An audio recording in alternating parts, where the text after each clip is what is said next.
होता, बल्कि आत्मा को शुद्ध करने के लिए होता है।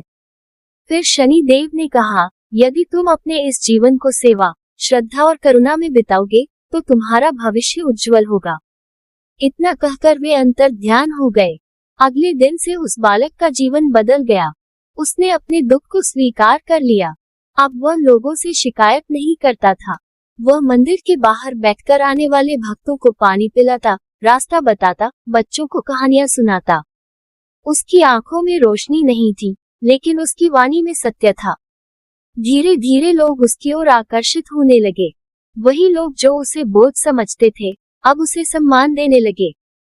वर्षों बीत गए। एक दिन वही बालक शनि मंदिर में बैठा भजन गा रहा था। अचानक उसे अपनी आंखों में एक अजीब सी गर्माहट महसूस हुई। उसने जब आंखें खोली तो पहली बार इस संसार को देखा।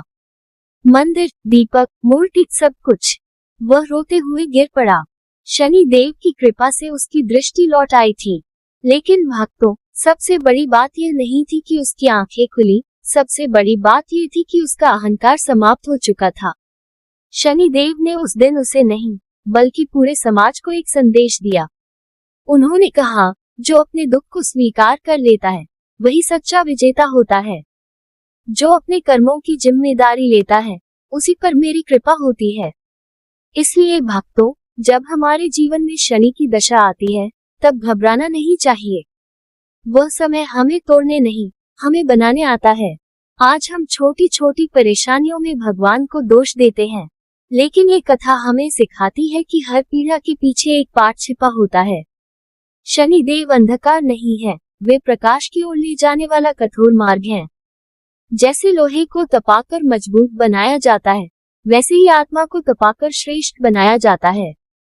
इसलिए हे भक्तों, यदि आपके जीवन में भी अंधकार है, यदि आपको लगता है कि ईश्वर ने आपके साथ अन्याय किया है, तो इस अंधे बालक को याद करना। शायद ईश्वर आपको वह दृष्टि देना चाहता है जो आंखों से नहीं, आत्मा से देखी जाती है। शनि देव से डरिए मत, उन्हें समझिए। वे दंड नहीं, दिशा देते हैं। जय शनि देव, जय कर्म न्याय।